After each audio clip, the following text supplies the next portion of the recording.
こんにちは、ジョージ石原です。今回は少し前に上げたサブチャンネルの動画で M2 エンジンを乗せた一切改造していないスペーシアとハイパーダッシュ3モーターに交換した E3 系と一緒に走らせたのですが、もう追いついちゃってるじゃないですか。どんだけ速いですよね。スピードを落としてスピードアップでマックス速度にします。これマックスです。今マックスです。速すぎる。もう圧倒的に M2 エンジンを乗せたスペーシアが速かったんですよね。これはひょっとしたら私の持っているこちらのミニ四駆のモーターに交換した E4 系 MAX や E6 系小町や E5 系はやぶさより速いんじゃないかなと思ったんですよね。はい、思ったんです。こちらの M2 エンジンを乗せたスペーシアがこちらの速いモーターに交換した車両に勝てるのかをやってみたいと思います。まあジョージ石原の予想としてはこちらの速いモーターの車両が勝つと思うんですけどね。ではですね、こちらの速いモーターに乗せ替えた車両と1台ずつ対決していきたいと思います。追いつかれたら E4 系の負け、追いついたらスペーシアの勝ちというのでいきます。ではスピード比べいきます。ではいきます。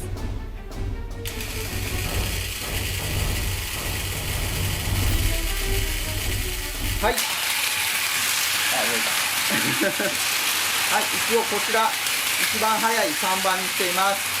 では徐々に上げていきます。では2番に行きます。さらにスピードが上がり、もうこれで追いついてますね。追いつきましたね。追いつきました。はい、こちらは一番端まで持っていくと一番速くなるのですが、マックススピードにする前に追いついちゃいました。続きましてスプリントダッシュモーターを乗せた E6 系小町がいきます。こちらの小町さんはかなり速いんですよね。ではいきます。これをしといて、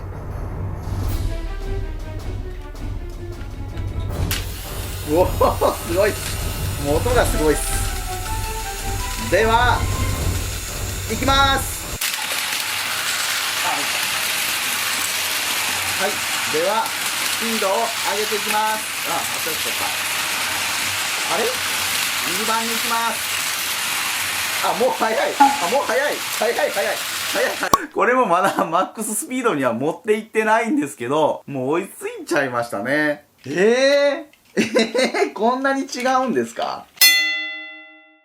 では最後はこちらのウルトラダッシュモーターを乗せた E5 系はやぶささんとM2 エンジンを乗せたスペーシアでいきます。こうなるとちょっとこちらのはやぶささんに勝ってほしいですよね。ではいきます。ではまず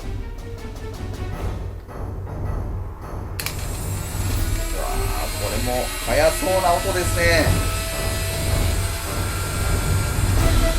いきます。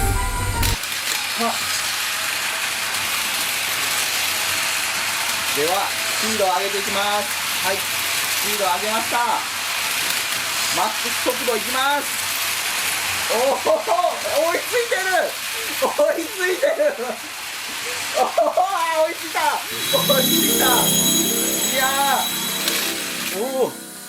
いやー、早いっすね。はい、いかがだったでしょうか。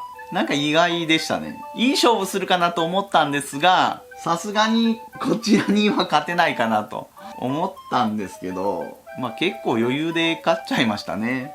ちょっとこうなったら M3 エンジンが欲しくなってきましたね。M3 エンジンは単3電池のプラレールでも走らせられるので、ぜひとも M3 エンジン試してみたいですね。ありがとうございました。勝つと思ったんですけどね。予想以上に M2 エンジン速かったです。